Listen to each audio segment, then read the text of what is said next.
Hi, I'm Dr. Raymond Douglas, Beverly Hills, California, and I'm an orbital surgeon, and not many people know what an orbital surgeon is, so I'm going to tell you a little bit about that today.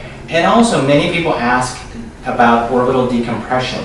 Namely, so many of my patients have had surgery or orbital decompression somewhere else, but they still don't like the way they look, and they want to know, is there anything that can be done?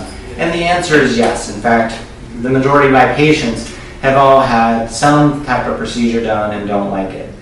So an orbital surgeon is someone who specializes in what I do, which is all the surgery around the eye. And if you put your finger around the bone around your eye, that's called the orbit.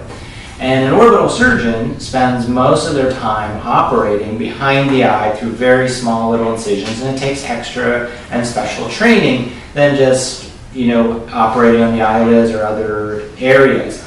And so I do a couple hundred orbital surgeries a year, and so tend to do this and specialize in this.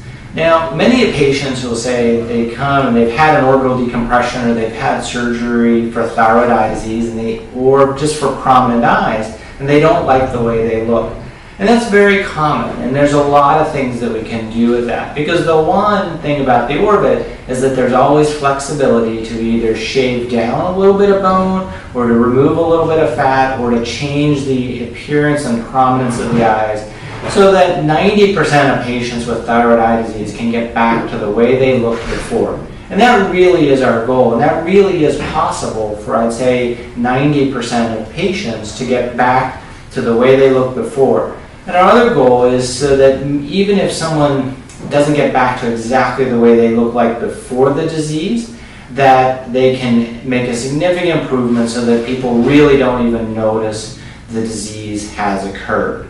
And so we always have a motto, be you again. And that's kind of the idea, is that we want you to look and feel and go out in public just as you did before.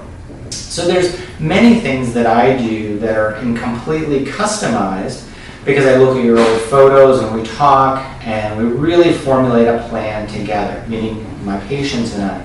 And then from that customized plan, we can take a little bit of bone here, a little fat here, and do things to really return you back to the appearance that you were before, being you again.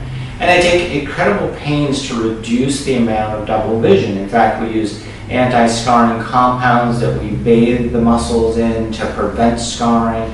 We're very careful about any type of bleeding and really protecting the eye muscles so that there's really the minimal risk of double vision. And in fact, our rates of double vision are half or even a third of what anyone else reports in the country, just because we take such a diligent approach to making sure there are no complications, no problems such as double vision, and also really restoring the appearance back to normal. Typically, an orbital decompression can be done as an outpatient surgery, done both eyes at the same time, and I will often do other facial surgery, including fixing the eyelids or even narrowing the face that's often due to thyroid eye disease. And I like to do this as a single stage procedure, all at one time, so that there aren't multiple stages and 6 or 7 different surgeries. I just don't think that that's necessary or needed, and we now have several hundred cases where we've demonstrated that and even published on the subject to show that many patients, and I'd say more than half, can just have a single stage surgery done on both eyes and kind of restore the appearance. Well, we have lots more information and lots of before and afters on orbitalexperts.com, and invite you to look at our other videos on our YouTube page, our videos on orbitalexperts.com, and certainly to follow us on social media, as we'll be sending out more blogs and also more ideas of how you can help to deal with this very tough disease. Thanks so much.